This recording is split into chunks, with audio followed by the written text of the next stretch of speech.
ਆਪਣੇ ਇੱਥੇ ਕੈਲੀਫੋਰਨੀਆ ਦੇ ਵਿੱਚ ਇਲੈਕਸ਼ਨਸ ਨੂੰ ਲੈ ਕੇ ਕਾਫੀ ਵਕਤ ਲੱਗ ਜਾਂਦਾ ਨਤੀਜੇ ਜਿਹੜੇ ਹੋਣ ਨੂੰ ਲੈ ਕੇ। ਕੱਲ ਰਾਸ਼ਟਰਪਤੀ ਟਰੰਪ ਇੱਕ NBC ਦੀ ਇੰਟਰਵਿਊ ਦੇ ਵਿੱਚ ਖਾਸੇ ਗੁੱਸੇ 'ਚ ਆ ਕੇ ਇੰਟਰਵਿਊ ਵਿੱਚ ਹੀ ਛੱਡ ਗਏ, ਕਿਉਂਕਿ ਇਸ ਮੁੱਦੇ ਨੂੰ ਲੈ ਕੇ ਗਹਿਮਾ ਗਹਿਮੀ ਜਿਹੜੀ ਉਹ ਹੋ ਗਈ। ਉੱਦਾਂ ਹੁਣ ਤੋਂ ਕੁਛ ਮਿੰਟ ਪਹਿਲਾਂ ਜਿਹੜੇ ਆਏ ਆંકੜੇ ਆ ਉਹਨਾਂ ਵਿੱਚ ਜੇ ਦੱਸਦੇ ਜਾਈਏ, ਜਿਹੜੀਆਂ ਦੋ ਰੇਸਿਸ ਦੇ ਉੱਤੇ ਸਭ ਤੋਂ ਜ਼ਿਆਦਾ ਓਵਰਆਲ ਕੈਲੀਫੋਰਨੀਆ ਦੇ ਵਿੱਚ ਸਭ ਦੀ ਨਜ਼ਰ ਆ ਗਵਰਨਰ ਦੀ ਤੇ LA ਦੇ ਮੇਅਰ ਦੀ ਜਿਹੜੀ ਉਹ ਲੈ ਕੇ। ਗਵਰਨਰ ਰੇਸ ਦੇ ਵਿੱਚ ਜਿਹੜਾ ਡੈਮੋਕ੍ਰੇਟ ਹਾਵੀਅਰ ਬਸੇਰਾ ਆ, ਉਹ ਇਸ ਟਾਈਮ 27% ਵੋਟਾਂ ਜਿਹੜਾ ਉਹ ਲੈ ਕੇ ਚੱਲ ਰਿਹਾ। 1.8 ਮਿਲੀਅਨ ਜਿਹੜੀਆਂ ਵੋਟਾਂ ਉਸਦੇ ਹੱਕ 'ਚ। ਦੂਜੇ ਨੰਬਰ ਦੇ ਉੱਤੇ ਰਿਪਬਲਿਕਨ ਸਟੀਵ ਹਿਲਟਨ 1.79 ਮਿਲੀਅਨ 25.8%। ਤੇ ਤੀਜੇ ਨੰਬਰ ਦੇ ਉੱਤੇ ਟੌਮ ਸਟਾਇਰ ਬਿਲੀਅਨੇਅਰ ਟਰਨਡ ਐਕਟਿਵਿਸਟ ਕਹਿ ਲਓ, ਤੇ ਉਹ ਹੁਣ 21.5% ਦੇ ਨਾਲ 1.4 ਮਿਲੀਅਨ ਵੋਟਾਂ ਦੇ ਨਾਲ ਉਹ ਅੱਗੇ ਤੀਜੇ ਨੰਬਰ ਦੇ ਉੱਤੇ ਚੱਲ ਰਿਹਾ ਹੈ। ਸੋ ਹੁਣ ਦੂਜੇ ਨੰਬਰ ਦੀ ਤੇ ਪਹਿਲੇ ਨੰਬਰ ਦੀ ਇਹ ਤਿੰਨਾਂ ਚੋਂ ਕੋਈ ਵੀ ਜਿਹੜਾ ਉਹ ਆ ਸਕਦਾ, ਕਿਉਂਕਿ ਅਜੇ ਵੀ ਤਕਰੀਬਨ ਹਰਜੋਤ ਸਿੰਘ ਜੀ 28% ਵੋਟਾਂ ਕਾਊਂਟ ਹੋਣੀਆਂ ਬਾਕੀ ਆ। 72% ਰਿਪੋਰਟਿੰਗ ਜਿਹੜੀ ਆ ਉਹ ਹੋਈ ਆ।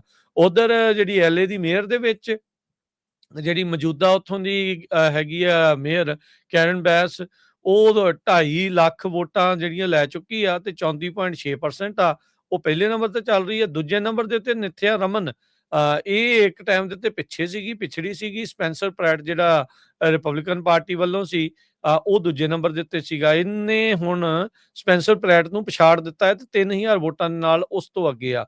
ਸਪੈਂਸਰ ਪ੍ਰੈਟ ਦੀਆਂ 1,93,000 ਵੋਟਾਂ ਤੇ ਨਿਥਿਆ ਰਮਨ ਦੀ 1,96,000 ਵੋਟਾਂ ਜਿਹੜੀਆਂ ਉਹ ਹੈਗੀਆਂ। ਸੋ ਦੂਜੇ ਨੰਬਰ ਦੇ ਉੱਤੇ ਆ ਚੁੱਕੀ ਹੈਗੀ ਆ। ਸੋ ਇਹ ਜਿਹੜੀ ਲੇਟੈਸਟ ਜਿਹੜੀ ਹਰਜੋਤ ਸਿੰਘ ਜੀ ਜਾਣਕਾਰੀ ਜਿਹੜੀ ਆ ਉਹ ਆਈ ਆ। ਸੋ 5 ਦਿਨ ਹੋ ਗਏ ਆ, ਵੋਟਾਂ ਅਜੇ ਵੀ ਕਾਊਂਟ ਹੋ ਰਹੀਆਂ ਆ। ਕੁੱਲ ਮਿਲਾ ਕੇ 40 ਦਿਨ ਹੁੰਦੇ ਆ ਹਰਜੋਤ ਸਿੰਘ ਜੀ ਜਿਹੜੇ ਅਫੀਸ਼ੀਅਲ ਜਿਹੜੇ ਨਤੀਜੇ ਆ, ਸਰਟੀਫਾਈਡ ਨਤੀਜੇ ਜਿਹੜੇ ਉਹ ਕਰਨ ਦੇ ਲਈ। ਸੋ ਅਜੇ ਇੰਨੀਆਂ ਵੋਟਾਂ ਕਿਹੜੀਆਂ ਆ, ਇਹ ਲਿਫਾਫੇ ਖੋਲ ਰਹੇ ਆ ਜਾਂ ਜਿਹੜੇ ਉਦਣ ਆਏ ਸੀ ਉਹ ਵਾਲੇ ਪਾਈਆਂ ਆ ਉਹ ਕਾਊਂਟ ਹੋ ਰਹੇ ਆ। ਸੋ ਉਹਨੂੰ ਲੈ ਕੇ ਆਬਵੀਅਸਲੀ ਜਿਹੜੇ ਕ੍ਰਿਟਿਕਸ ਆ ਉਹ ਰੌਲਾ ਜਿਹੜਾ ਉਹ ਪਾ ਰਹੇ ਆ ਵੀ ਇਹ ਵੋਟਾਂ ਆ ਕਿੱਥੋਂ ਰਹੀਆਂ ਨੇ। ਬਿਲਕੁਲ। ਸੋ ਜਿਹੜਾ ਨਿਥਿਆ ਰਮਨ ਆ, ਤੁਹਾਨੂੰ ਪਤਾ ਹੀ ਆ ਵੀ ਭਾਰਤੀ ਮੂਲ ਦੀ ਬੀਬੀ ਆ, ਤੇ ਸਪੈਂਸਰ ਪ੍ਰੈਟ ਉਹਦੇ ਹੁਣ ਜਿਹੜੇ ਸਪੋਰਟਰ ਆ ਕਾਫੀ ਜਿਹੜੇ ਨਿਰਾਸ਼ਾ ਦੇ ਵਿੱਚ ਆ ਵੀ ਉਹ ਤੀਜੇ ਨੰਬਰ ਦੇ ਉੱਤੇ ਪਹੁੰਚ ਗਏ ਹੈਗੇ ਆ। ਸੋ ਕੈਲੀਫੋਰਨੀਆ ਦਾ ਰੂਲ ਇਹ ਆ ਵੀ ਜਿਹੜੇ ਵੀ ਫਸਟ 2 ਕੈਂਡੀਡੇਟ ਹੋਣਗੇ ਉਹਨਾਂ ਦੀ ਜਿਹੜੀ ਇਲੈਕਸ਼ਨ ਆ ਉਹ ਨਵੰਬਰ ਦੇ ਵਿੱਚ ਹੋਵੇਗੀ।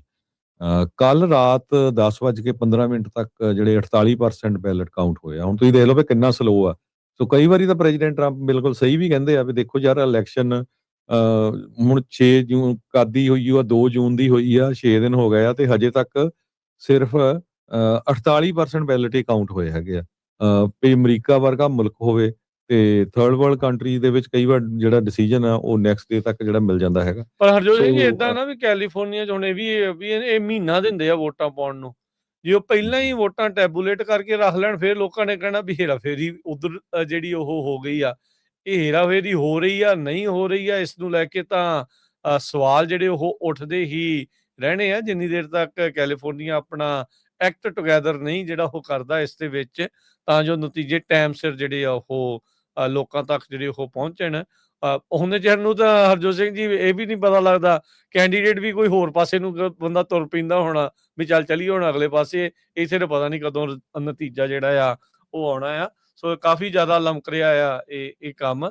ਸੋ ਲੋਕਾਂ ਨੂੰ ਦੇਖਣਾ ਚਾਹੀਦਾ ਆ, ਇੱਥੋਂ ਦੇ ਪੋਲੀਟੀਸ਼ੀਅਨਾਂ ਨੂੰ ਵੀ ਜਿਹੜਾ ਉਹ ਦੇਖਣਾ ਜਿਹੜਾ ਚਾਹੀਦਾ, ਤਾਂ ਜੋ ਨਤੀਜਾ ਟਾਈਮ ਸਿਰ ਆਇਆ ਸਕੇ। ਜੀ।